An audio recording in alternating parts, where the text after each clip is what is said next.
Okay, I'm going to start.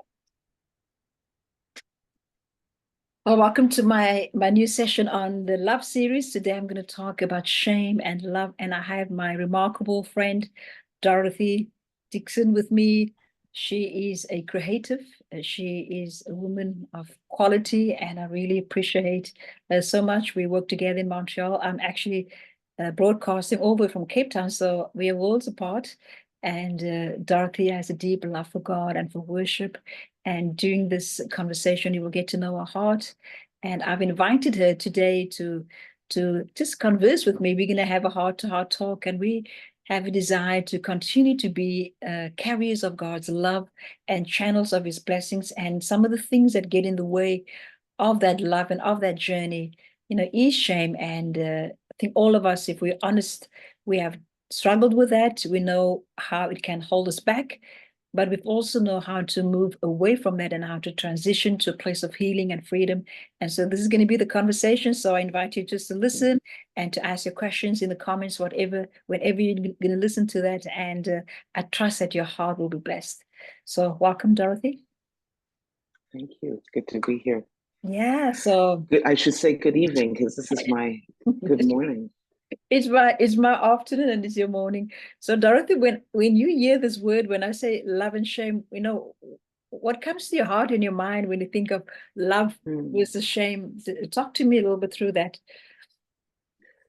So what comes to my mind when I think of love and shame? Wow. It's a challenge to have those two coexist.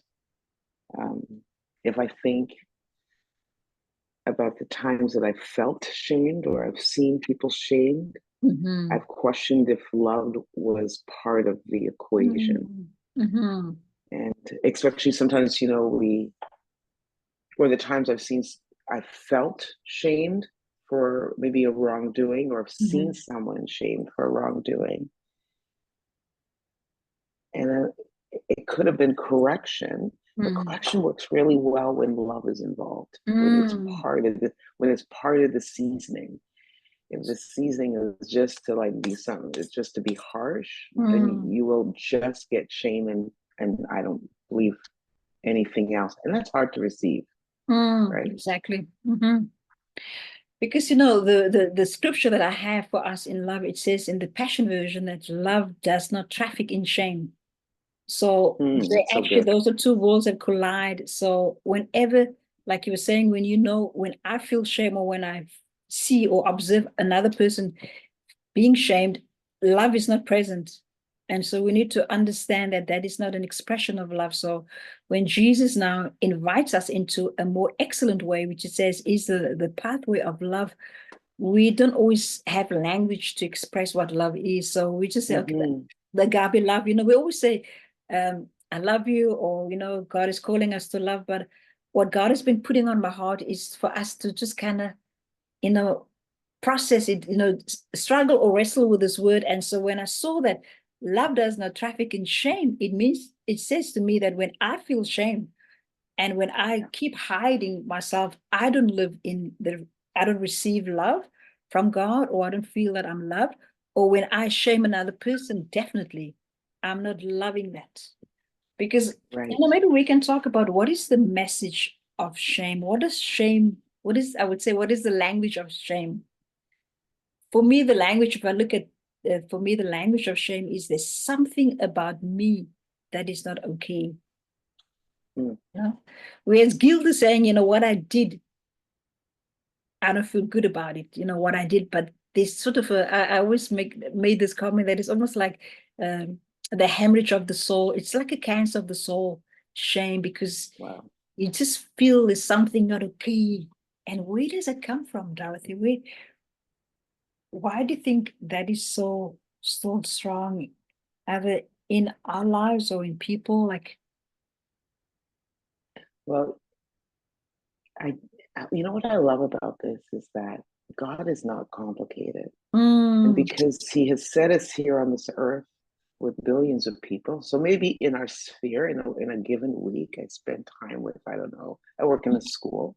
So it's easily I can spend time between kids and staff and parents, maybe just under 1,000 people. Mhm. And then if you add on a Sunday morning church gathering, or I don't know, maybe an evening out or a conference, maybe a good 1,000. And there is always an opportunity for us to feel shame or to see shame. Yes. There's also always an opportunity for us to see love demonstrated or to feel love. And I think this is something that I know that I have been not so much concentrating on shame itself. I probably wouldn't have used the word, but I work in a work environment that is at times incredibly stressful. Yes.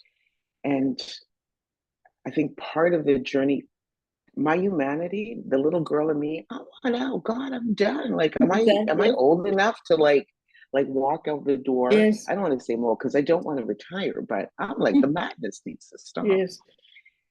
But yeah, I just feel this call that it's hard to look on the injustice. It's hard to look at wrongdoing and feel good about it. Yes. And I'm dealing with people. I'm in the education field, so I'm dealing with people. Their intention really isn't to hurt or to shame people or to put people down. But when people are frustrated and their own personal needs are not met, or they're leading out of their drama. Remember we used to use that expression, leading while bleeding. Yes. That was a well-coined one. We use that often. And so what I've been experiencing is that as we're coming together, instead of celebrating who we are as humans, because that gives us a little bit more to help get us through the moments and the days, we would take the opportunity to put us down and to highlight our weaknesses. And unfortunately, because we're human, sometimes it comes across as shame.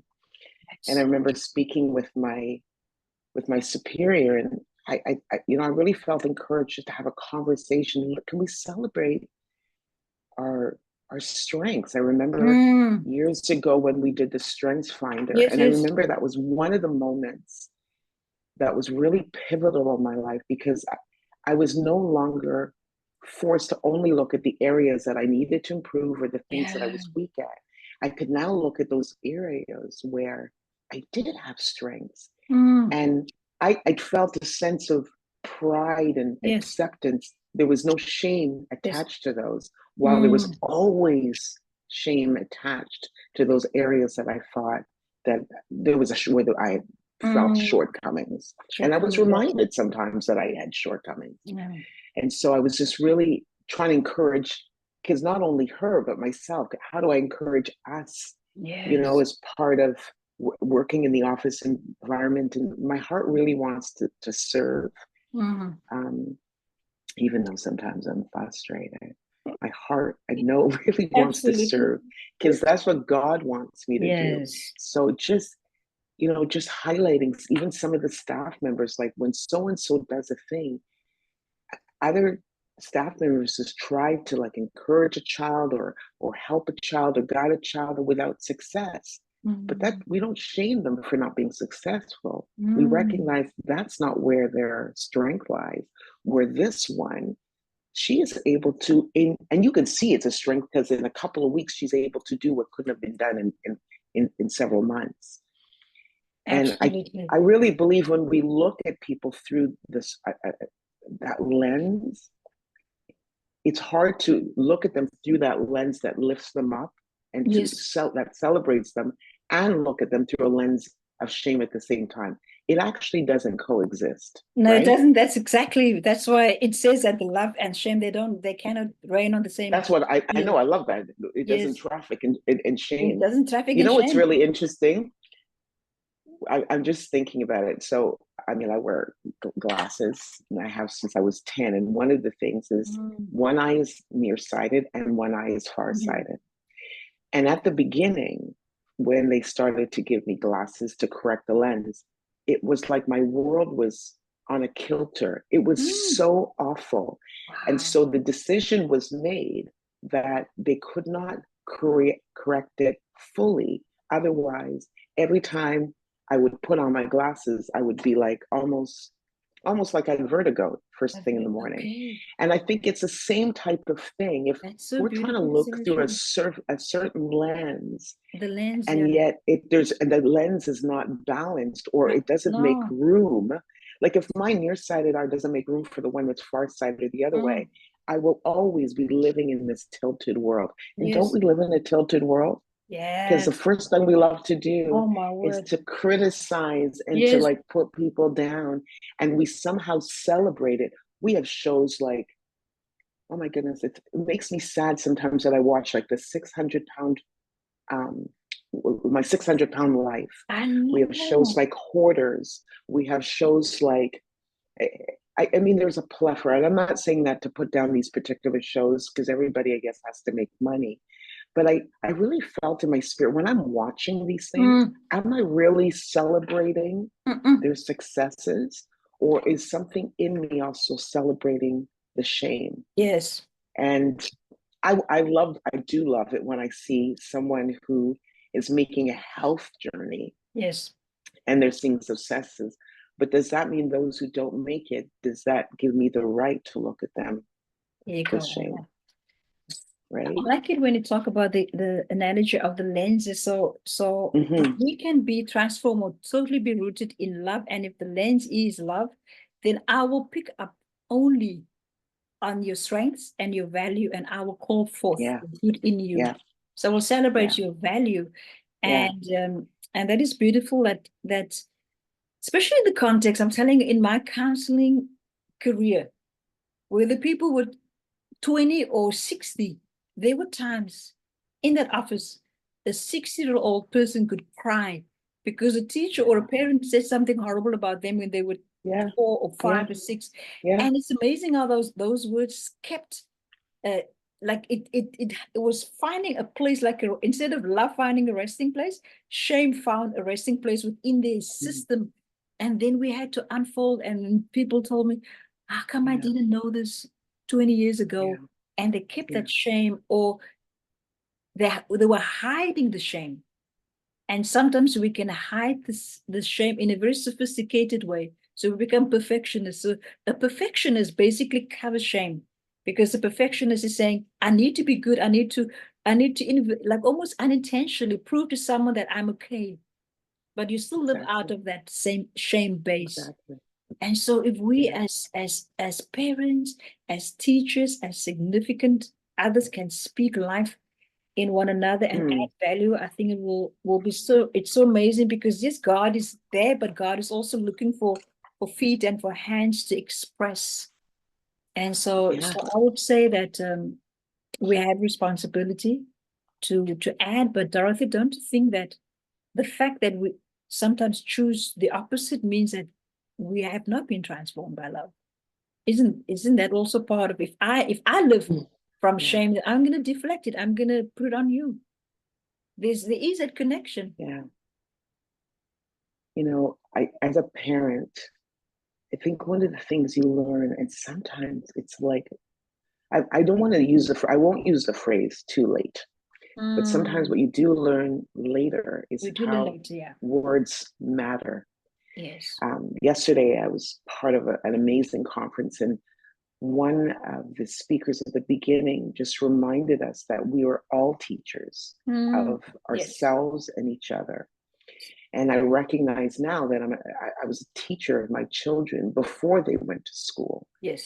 And it wasn't just about teaching them the simple words or teaching them to say please and thank yous. Mm, It was also teaching them about value and the mm, value of themselves. exactly.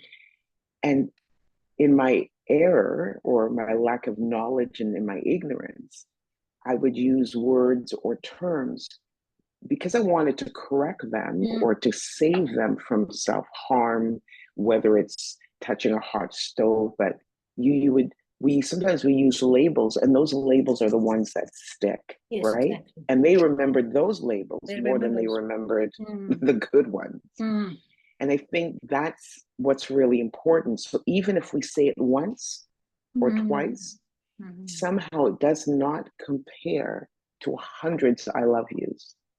And Oh, so true. we have to be sober in the sense that don't say it the one time. It's That's it. really different. And it's hard because I'm one of the people who have experienced certain traumas in areas. And as a Yes. result, I have taken on perfectionism, Yes. uh, and sometimes to an unhealthy level. And so I am learning to teach myself perfectionism doesn't work, nor Yes. is it an attainable goal. Absolutely. But I have to teach myself how to listen loud to the voices that I should listen, and how to listen loud to, sometimes I have to make a decision. A thing is being said, but I have to listen to what is really said behind it. The underlying messages. And I'm learning to give grace because I'm hoping my children will give me Will give you grace. grace. Oh, my, that's so Yeah. cute. You know, and one of the beautiful things also about being a parent is that being a parent means at some point you get the privilege of being a grandparent. You Oh, get to see those little people through a new lens, because you don't want to, if wisdom will tell you, don't want to perpetuate the wrongdoings that you might have done. yes. Parenting Oh, is that's so difficult. good. And I, I believe as a parent, I love my kids. I love my daughters. I love my son. There's just no doubt. But it was hard and I was tired, which is still not an excuse Yes. for using words that scar. Yeah. But I was really tired. Yeah. Now, as grandparenting, I'm not as tired. I don't have the taxing responsibilities of the bedtime routines, the lunches, getting them on that school bus, or walking them to school, or taking care of the field trips and all the things, and the basketball on the weekend and the dance classes. I don't have all of that exhausting thing on me. I don't have someone waking me up at 2 o'clock in the morning. They can't sleep at 4 o'clock, and then you have three bodies in your bed. I don't have those days anymore. And so when I see them, it is easy to really measure my words. And most of my words are very loving. Like, Yeah. I will learn better ways, more declarative language than say no, Oh, wow. Instead of saying, no, don't do that, I will ask, do you think that we can do this instead? Right? I Yes. didn't have time with my kids. I was just like, what are Very you praising thinking? to Do time. you have a brain? Oh, Do my you have a word. brain in your head? I God would to never think. say that today. But isn't that a beautiful way of restorative work where you get Oh, my brother and his wife, they are like we've lost them because they were grandparents, but it's almost like a second chance that you get to be parents, and at the same time through being a different approach, it brings healing to your kids. So God is created, so we never can live then with regret, because everything is restorative, because by being like a different kind of grandparent to their children, they are being blessed and healed. And I think the more that's one of the gifts I believe God is working in a yes, school. I worked at a group home. I've worked in a school. I've worked now. I have grandchildren. What a gift, because those areas have really opened up my eyes to how important language is, yes, and how important affirmation is. absolutely. And as someone who has received shame, as someone who was in a group home for a short time, as someone who was obviously in an elementary, in a high school, and even a little bit of post-secondary education, I really do see the power that the teaching staff and the administrative staff and the support staff have on the lives Yes. of children. So not everybody will have the privilege of being a grandparent, and that's okay. Yeah. But God will give them the privilege of learning how to foster love instead of shame That's on so the lives of beautiful. someone else. Because whether it's through a work environment, Yes. whether it's through a volunteer experience, whether it's through their local church, God is always going to give us opportunities, just like in God's word, when he gives us opportunity to see how, you read in Isaiah 61 about, instead of shame, you will receive a double portion. Instead of disgrace, you will rejoice. Like, it's just as almost God is reminding us of yes. that, God is so good with his word, but he's always, his hands, like his 2 feet are on the ground right here, right now. Now we We get have to an be him. opportunity. Yes. Exactly. And, I I have to, and I think this is why, we spoke earlier about learning to spend time with God, and which is one thing that I will always try to perfect, and probably, I don't know if I'll get it right, but I do, in the mornings I am conscious today, God, I will have the opportunity to meet hundreds of people. What will they walk away with when they That's leave me? beautiful. That's Like beautiful.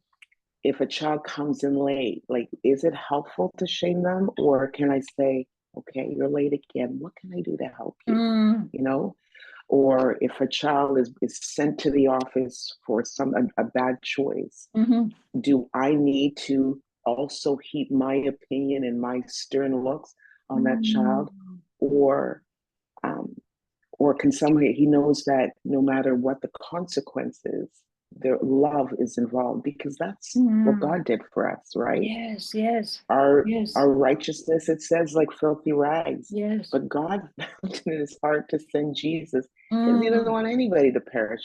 He really no, doesn't want us to suffer, and he wants us to feel love. For God so loved the world, not like so loved this country or so loved this group of people, the world that the world. encompasses billions and billions of Yes. people.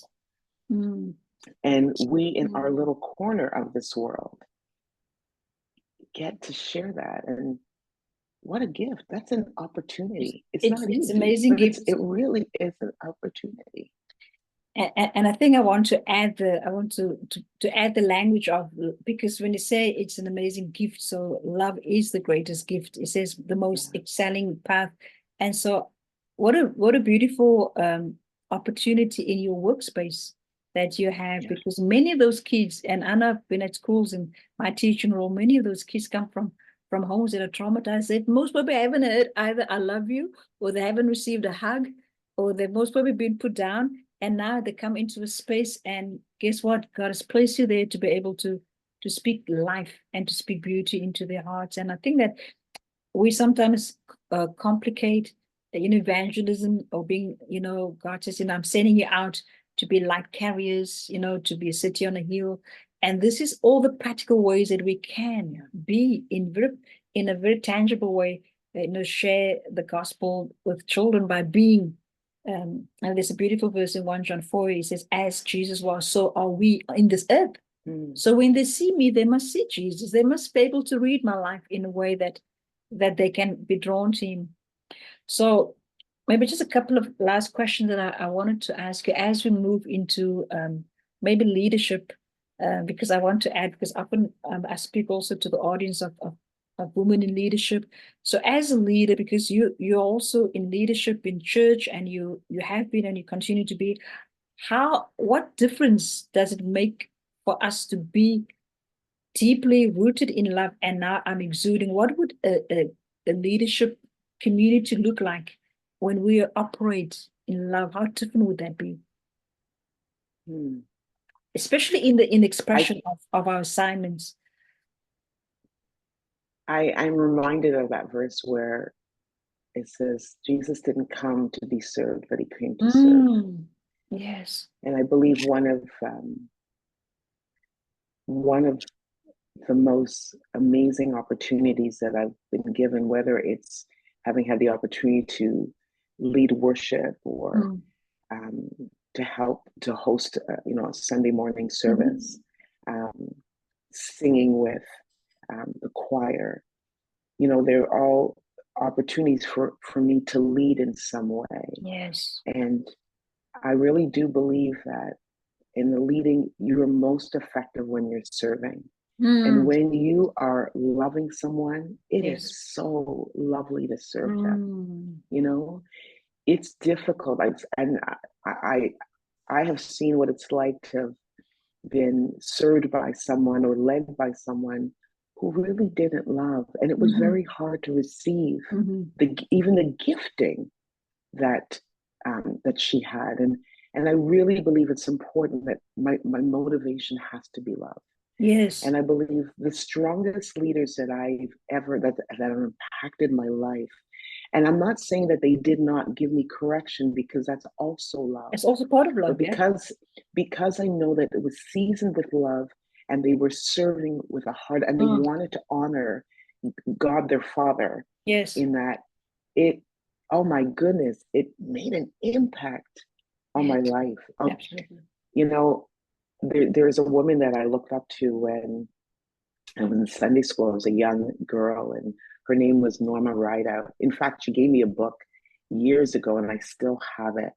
Mm. And the book was about Naaman's little maid, who was captured Oh, I by, love it. who was a little Israelite, and she was captured.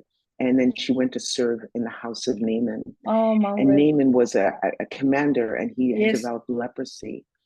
And being obedient to the call on her little life, she told him about this God of the Israelites that could heal him. And as we know, Naaman was healed.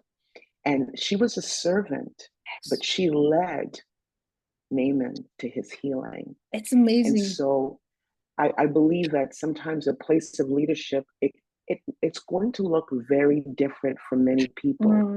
Leadership does not mean that you don't lead only from a stage. No. Sometimes you're leading with the waiter's cloth with over the towel, your the servant, arm. like Jesus. Exactly, your towel, Absolutely. exactly. Yes. And I believe that those are opportunities that we can speak into someone's life. Yes. And that it will wreck them forever. When I say wreck, it'll be one of those things that will rip them from a life of trauma and help be part of that thing that puts them on a course for healing and or restoration. And so, absolutely, I love that. Yeah, I believe as a leader, wow, like if it's just about exalting oneself, don't waste your time. Don't waste your time. Because don't waste your time. No, it's going to be wasteful. Yeah, no, absolutely. But if you want to love in leadership, whew, you need to serve. No like Jesus, like he was washing their feet, eh? But he also was able to take upon himself the image of a servant. I love that story. I was just speaking actually a couple of weeks ago, and that is so beautiful because Jesus was secure in his identity to be able to serve. So that's why the love part has to be, first of all, transforming me so I can give. And then as he was sharing about the leadership and love, but isn't it beautiful for you when people were able to love you and believe in you, that it's soil, fertile soil for your gifting to bloom. So when we as leaders can create that space of love, because love and honor, it's the same language, then we call forth the greatness within them, and we help them in their becoming, because that's what Jesus did. He didn't see Peter. He said, he looked at these people, or Gideon, or whoever. God looked at them, and they were not packaged in a way that we would say, oh, this is a great person, or David even, but he saw the future. And so if we can have the eyes of someone's becoming, we will have to love them through the process, because we have been loved through that. And so I love the fact that as leaders, we definitely have to get the love code. We need to crack that code of love, first of all, in us, because I totally believe in, and I've been in leadership for a while, and I've studied and I've worked. The most insecure leadership, if you're insecure as a leader, and I'm speaking honestly because I can speak that because I've been in those spaces, we tend to use people for our building, our giftings, whereas God is saying, no, why don't you love like a shepherd? The sheep is in front, they're in front, and the shepherd always just moves him. I need to move you forward, because you know that God has sent his people to you. And like, as you were saying, as you worship, as you lead and your team, they will excel because you love them and you see their value, and you ask God for, God, where is this person coming? And even as a family, as parents, I always say that the parents must have some vision of the child where God is taking them, so you can be the sponsor or the not just the cheerleader, but also the gatekeeper of the giftings. It's amazing. Yeah, it is amazing. As you're speaking, it again, I would just encourage leaders, start leading in your home. Yes. And so you don't have children at home. There's areas to, something as simple as, I love plants. And even speaking into someone's life, you realize that there are some seasons where it will be received and some seasons where it will not be received. And just learning to know that. One thing I love about plants is that plants work in seasons, Mm, even indoors. mm, And so now, you know, so most people, gardeners, they will have started making their little seeds, planting their little seeds and watching them germinate before it's planted outside in harsher conditions. beautiful. And in order for that to be nurtured, there's a serving that happens. Mm, There's a planting of the seed. There is a daily watering. Well, you can't drown it. You have to like mist it.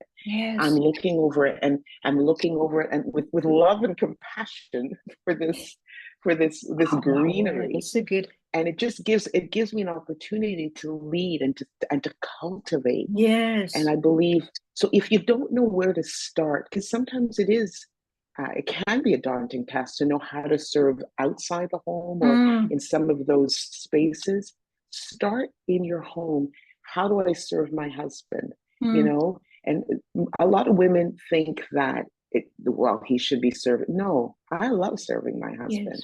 I'm going to come home and I'm going to make his food. There's times that I'm tired. Is it going to be 7? No, but the opportunities that I get to serve him, whether it's taking care of laundry Mm, or his meals, that teaches me how to serve well outside. If I can't, I'm not going to serve well outside if outside, the inside exactly. work is not Mm, being done. so good. And so that would be my encouragement. And while we have kids, I do believe that we can make that about turn. Like even now, I really try to serve my out, you know, my moved on children. We're empty I like nesters. it, They no man. longer live in a home, Yeah, I can but see it them a does different not way mean that now. I cannot Mm, serve them and love them and check in with them. And of yes. course, babysit those beautiful grandchildren that I have. And, you know, I just, and again, look at it as opportunity. For Mm, sure, we will never be able to shield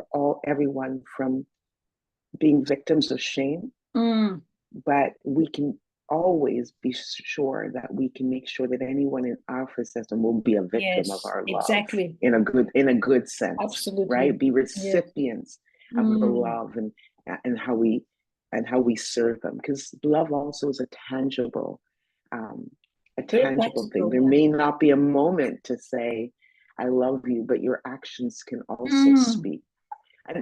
And I think for especially as believers, this is going to be one of the challenges that we will always have to face, is how to love without saying anything, right? oh, mm, How do we love without saying a word? Because we know how to shame without saying it, but how do we love without saying a that's word? And beautiful, yeah. but that what an opportunity for me. It's an opportunity, and I thank God for the grace to try to live up to the challenge. It is amazing because that's, I always, when I think about the fact that Jesus said to us, we must occupy until he comes. He said, okay, this is my mandate. I've given you everything. So if you were to start, if you can summarize everything, I want you to be light and love carriers. And so if you look at what the world is going through right now, there's a lot of instability, there's a lot of anxiety, there's a lot of loneliness, and as bodies. And so my words, my lasting words also to us is to be able to understand that we have this mandate. We don't, it's not optional. It's not, it's a mandate. It is part of your kingdom mandate. And to be able to love and to be like Jesus on the earth. And so I thank you for listening to us. If you have any questions, just continue to write to us. One of the things that I love in my closing words that I want to say is that the first person that Jesus, the first question that God asked a human being is, "Where are you?" And he asked that question because shame Wow. allowed or pushed Adam to hide. So he was hiding and he was covering himself with fig leaves. And God says, it was saying he was moving and his voice was moving. Adam said, I heard his voice moving. It's almost like the voice of God can move. And it's interesting because right from there, God was saying, who told you that you were naked? Because he was listening to the wrong voice, even in his sin. In other words, even when he disobeyed God, God didn't call him like nothing. He didn't shame him. He basically said, come. And then he made him, he's the first, like we would say, God was the first dressmaker. He gave him clothes of leather. And then, he kind of reinstated him. So I believe that if you are in a place you feel shame, maybe because of what you did or what others maybe did to you, or what your mindsets have sort of kept you in bondage, that is not the voice of God. Is calling out of your hiding. And when you're out of hiding from of your identity, you also come out of hiding to be able to take your assignment, the giftings that God has placed. I speak to myself, so as I hide. God is asking me to do a few things, and then I said, "No, God, I cannot. I'm too afraid to do this." No, you need to come out of hiding. So out of hiding means I must take my place on the earth, with the mandate and the assignment that is given to us. So Right. that's it. So any last words that you have, Dorothy, before I say goodbye to our beloved people? Last words would be forgive yourself. You are, we're all going to make mistakes. And we're going to think back, even maybe listening to this little talk, and think, wow, I wish I could have done that differently or said that differently. What I love with our relationship with God is we get an opportunity to just reset. Yes. And give yourself the gift of reset. Yes. And know that sometimes when we shame ourselves, it's really not helpful. No. Learn how to love yourselves, really learn how to love yourself. See yourself through God's lens. Yes. And that will help you learn to see others through God's lens as well. Thank you so much. We are the beloved. We're loved by so God. Welcome. And as we walk into that today, so thank you for listening. Thank you, Dorothy, for your time. I really appreciated that. That was very enriching to me. And thank you for your heart. And I pray for ongoing blessings for your ministry, for your family, for the new chapter that God is calling you into. And I pray expansion. I pray grace upon grace, fresh oil for you. In Jesus' name. Thank you so much. In Jesus' name. All right.